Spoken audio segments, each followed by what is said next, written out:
تو سوچو، تم ابھی جس بھی مشکل میں ہو، جس بھی پریشانی میں ہو، تم بیٹھے لیٹے یا کھڑے ہوئے دعا کر رہے ہو، اور اچانک تمہارا رب تمہارے سامنے آ جائے، تمہیں اس کی موجودگی کا احساس ہو، اس کی صفات کا پتہ چلے، اسے دیکھ کر تمہیں یقین ہو جائے گا کہ تمہاری مشکلات ختم ہو گئی ہیں۔ تو مسئلہ دنیا کا نہیں ہوا، مسئلہ ہوا یقین اور علم کی کمی کا۔ جس شخص کو یہ یقین ہو چلا کہ اس کا خالق اس کو دیکھ رہا ہے، تو پہلے وہ خوف میں آئے گا، پھر وہ رونے لگے گا، اور آخر میں اسے سکون مل جائے گا۔ اللہ تم سے ناراض نہیں ہے، اگر ہوتا تو تمہارا وجود مٹ چکا ہوتا، وہ صرف انتظار میں ہے کہ کب تم واپس لوٹ آؤ۔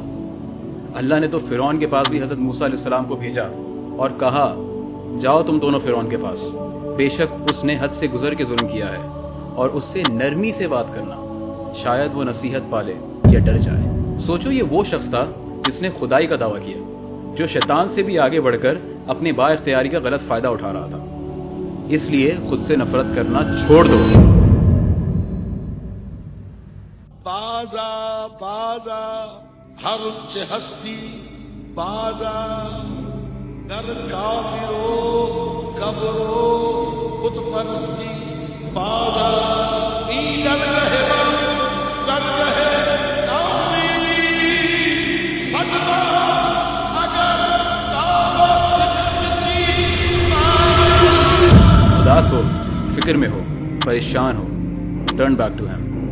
چوری کی ہے، زنا کیا ہے، نماز چھوڑی ہے، ٹرن بیک ٹو ہیم۔ کون ہے تمہارا اس کے سوا؟ کوئی نہیں۔ آج کتنے ہی مسلمان چھپ کے ڈپریشن اور انگزائٹی سے لڑ رہے ہیں۔ یہیں پہ فاطمہ کاؤنسلز کا پلیٹ فارم فرق لاتا ہے، ایک اپروچ جہاں سائیکالوجی کے ساتھ اسلامک ویلیوز روٹڈ ہوں۔ تم اکیلے نہیں ہو، تمہارا رب تمہارے ساتھ ہے، وہ تمہاری شہرک سے بھی قریب ہے۔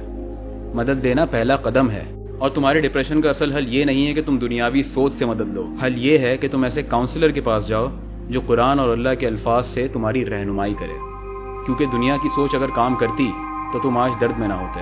ابھی ریل رکنی نہیں چاہیے، ہو سکتا ہے تمہارے ایک شیئر کی وجہ سے کوئی سوسائڈ سے بچ جائے، ڈپریشن سے نکل آئے، اپنے رب کی طرف لوٹ آئے، اور اس کی نیکیاں اور اس کے نسلوں کی نیکیاں تمہیں اور مجھے ملیں۔